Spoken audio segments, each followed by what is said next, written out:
Com certeza você deve ter visto nas últimas semanas que a Receita Federal, ao defender a reforma tributária que o governo atual propõe, defendeu que pobres não compram livros. Por isso, esses itens poderiam ser sobretaxados e esse dinheiro direcionado para outros programas sociais. Não preciso nem falar o quão absurda é essa afirmação. Mas nós vamos dissecar um pouquinho melhor sobre esse tema aqui nesse vídeo. Roda a vinheta aí. Tá bom, filho? Nossa! Por quê? Porque... Sabe? Vai, Corinthians! A venda de livros e de papéis utilizados na impressão de livros é abonada de impostos pela Constituição Federal de 88. Além disso, uma lei de 2014 isentou a venda de livros da cobrança de dois impostos, o PIS e o COFINS. Essa proposta atual da Receita Federal, dessa reforma tributária proposta pelo Paulo Guedes, ela busca unificar PIS e COFINS num outro imposto, um imposto novo que vai ser criado. Com isso, os livros perderiam essa isenção e passariam a ser sobretaxados por 12% em relação à sua produção e sua venda. Bom, mas como a Receita Federal afirmou, pobre não compra livro, então tudo bem sobretaxar os livros, não é mesmo? No documento da Receita, eles citam a pesquisa orçamentária de orçamentos familiares de 2019. E nessa pesquisa, eles trazem alguns dos dados que estão nessa realidade, que afirma que famílias que ganham até 2 salários mínimos não consomem, ou consomem muito pouco, livros não didáticos, que são livros de literatura.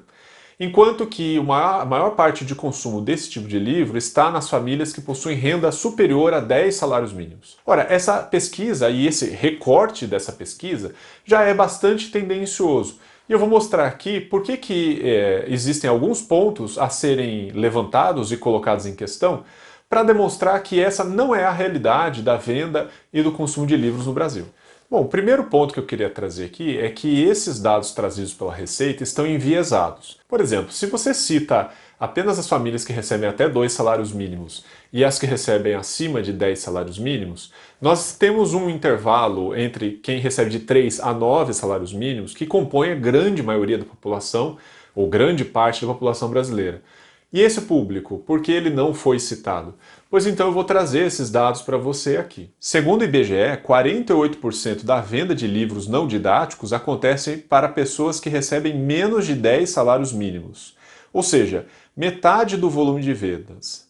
Se isso não é expressivo, metade do volume de vendas de livros acontece para quem recebe menos de 10 salários mínimos, ou seja, as pessoas que vão sofrer com essa sobretaxação de livros, eu não sei então o que é expressivo. Outro dado interessante, considerando apenas os livros didáticos e revistas técnicas, 70% das vendas acontece para essas pessoas com renda inferior a 10 salários mínimos. 70%! Ou seja, a maioria absoluta consome livros didáticos e revistas técnicas. Mesmo assim, isso é o menos importante. Eu acho que tem duas questões fundamentais nessa percepção da Receita Federal e do governo atual sobre a questão da leitura. Primeira pergunta que eu queria fazer é por que as pessoas de baixa renda ou de média renda consomem poucos livros ou leem pouco? Eu gostaria de trazer para responder essa questão a pesquisa Retratos da Leitura no Brasil, que foi produzida em 2019 e 2020 pelo IBOP, pelo Instituto ProLivro e foi patrocinado pelo Itaú Cultural. Eu vou colocar aqui na descrição do vídeo o link para você poder acessar essa pesquisa, que ela é bem extensa. Bom, segundo essa pesquisa, 52% das pessoas são consideradas leitores, ou seja, leram pelo menos um livro nos últimos 3 meses. Mulheres leem mais que homens, brancos mais que pretos, e quanto maior o grau de escolaridade, mais pessoas são consideradas leitoras. Até aí, nenhuma novidade. Mas vamos continuar na pesquisa. Quando a gente faz um recorte dessa pesquisa sobre renda e classe social, se a gente considerar só quem ganha até 10 salários mínimos, cerca de metade dessas pessoas são leitores. Quem ganha acima de 10 salários mínimos, a gente tem um grupo de 70% de pessoas que são consideradas leitores. Porém, vale lembrar que quem recebe mais de 10 salários mínimos no Brasil é o equivalente a 3,5 milhões de pessoas. enquanto que 86 milhões de pessoas recebem até 10 salários mínimos. Metade disso, né, porque 50% são leitores, estamos falando aí de 43 milhões de leitores até 10 salários mínimos. Que para a Receita Federal, tudo bem, 43 milhões de pessoas que leem podem ser desconsiderados, podem pagar mais, não tem problema nenhum, né? 43 milhões de pessoas contra 3 milhões e meio. A leitura no Brasil ainda é bastante baixa. Tem uma média de 5 livros por ano cada brasileiro lê. Em comparação, França tem uma média de 10 livros por ano e países nórdicos, cada pessoa lê basicamente 15 livros por ano. Mesmo dentro da escola, cerca de 60% dos nossos alunos não leem nada durante o ano. 60%. Isso é muito preocupante. Eu queria entrar um pouco nesse ponto. Há uma taxa de leitura muito baixa no Brasil, independente da renda. Não é a renda que determina se alguém lê mais ou menos. Mesmo entre os ricos, a taxa de leitura ainda é baixíssima. E isso é uma cultura da não leitura. Há uma cultura de desvalorização da educação em geral. E também temos como problema o acesso a bens culturais, como museus, teatros, cinemas. Quem que acessa esses bens culturais? Geralmente são os ricos. E mesmo dentro desse grupo dos ricos, a taxa de leitura e de consumo de bens culturais é baixíssima no Brasil. Então podemos notar que há uma cultura geral de não leitura, de não acesso e valorização da educação e de bens culturais. Então não é preciso mais impostos sobre os livros. Pelo contrário, nós precisamos de uma redução da carga tributária sobre livros, precisamos de uma redução dos tributos sobre a produção de livros, sobre as editoras, todo o mercado editorial.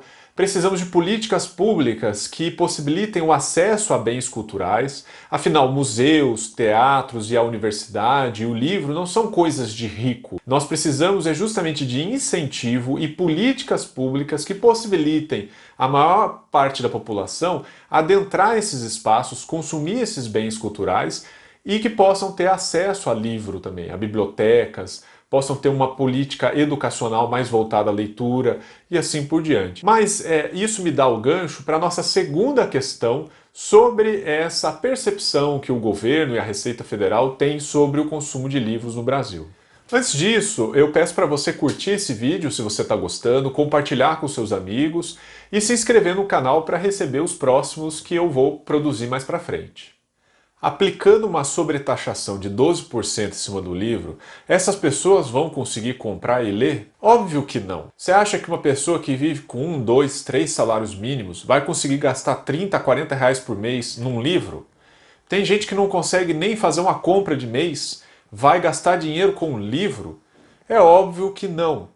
Então por que não tirar impostos ou reduzir custos da produção de livro, tornar o livro mais acessível? Ora, isso mostra muito a concepção deste governo e dessas pessoas que defendem que livro é coisa de rico. Livro, museu, universidade não são espaços destinados a pobres ou mesmo classe média. Esse público não tem nem que pensar em acessar esses lugares, segundo a concepção dessas pessoas. Esses espaços ou esses bens são reservados à elite. A elite que pode ler, estudar, consumir bens culturais. Vocês se lembram, em 2016, aquele deputado que afirmou que a universidade não é para pobre? Que quem quiser fazer universidade tem que pagar para poder acessar o ensino superior? Vou colocar aqui para vocês essa matéria. Em 2016, Nelson Marqueselli, do PTB de São Paulo, afirmou que tem que cortar a universidade e que quem não tem dinheiro não pode fazer um curso superior. Eu vou deixar o link aqui embaixo para vocês, caso vocês queiram acessar essa matéria também. Isso representa bem a mentalidade dessas pessoas que estão no governo atual e da elite brasileira e, infelizmente, de muitos intelectuais. De que o acadêmico, o literário, a intelectualidade está reservada à elite, a um grupo prioritário de pessoas. Ao pobre, à classe média, reserva-se o trabalho braçal, né, o trabalho pesado. É isso que sobra para essas pessoas e elas devem aceitar esse destino. Isso é uma herança dos tempos coloniais, da escravidão, é uma herança antiga no Brasil. e nós ainda perpetuamos essa ideia. Caso você queira se aprofundar um pouco nessa mentalidade, eu indico a leitura desse livro, A Elite do Atraso, do G.C. Souza, que ele trata bem essa concepção que a nossa elite possui sobre as camadas mais baixas da sociedade e principalmente essa questão de reservar o intelectual, a leitura, o estudo à elite e o trabalho braçal às camadas mais baixas. Enfim, acho que os pontos que eu trouxe aqui sintetizam bem essa concepção da Receita Federal, do governo atual e da elite brasileira sobre a questão dos livros.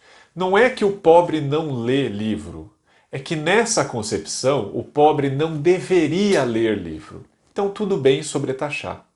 Bom, se você gostou desse vídeo, curte, compartilhe com seus amigos, se inscreva aqui no canal, que em breve nós vamos ter mais vídeos desse Tá na Boca do Povo. Até breve!